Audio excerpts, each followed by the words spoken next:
It means something scary, something unpredictable. An investment is volatile when it fluctuates in its value over a period of time. The more the fluctuation, the greater the volatility. And it's risky, because these uncertain fluctuations may affect your investments negatively. Oh yeah, you don't want to risk your hard-earned money to the volatility in the market. Though I'm not sure if that's the only way to look at risk.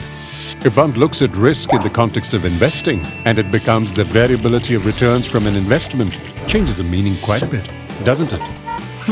You're quite right. The general definition of risk only foreshadows the possibility of loss, while in the context of investing, it offers that and the possibility of an unexpected upside. This is what volatility is all about. It is bidirectional. It makes prices move in both directions, down and up. And the risk is relatively higher when it comes to investing in equities. So how do you work around it? How do you use it to your advantage and make it your friend? Well, if you're just a little smart about the upcoming weather in the stock market, you can really turn volatility into a powerful weapon and use it against itself. Seriously, it's time to beat volatility at its own game. And for a beginner, there's a very simple start. Systematic investment plan, a way to invest regularly. All the investor has to do under an SIP is to invest a fixed amount at regular intervals. Really, that's all. So how does this strategy beat volatility, you ask? Take a look. Suppose you invest Rs 5,000 every month to buy units of a mutual fund scheme. Obviously, the number of units bought will depend on the NAV per unit at the time of purchase. So if the NAV per unit is Rs 12.50, you get 400 units. But if it went down to Rs 10, you get 500 units. This means you actually took advantage of the volatility occurring in the market and bought units at their current rate. Sometimes getting less, but also sometimes getting much more. There you go.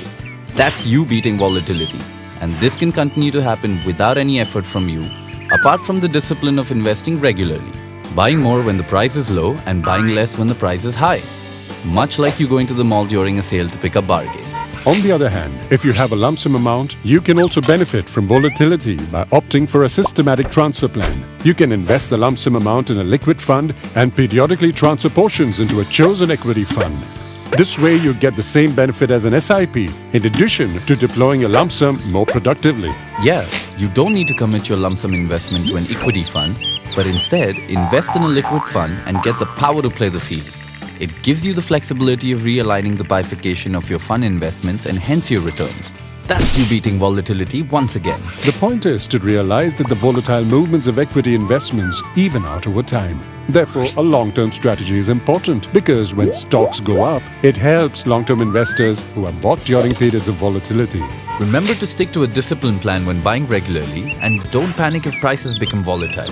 Because the secret really is that if you make volatility your best buddy, it'll do you good.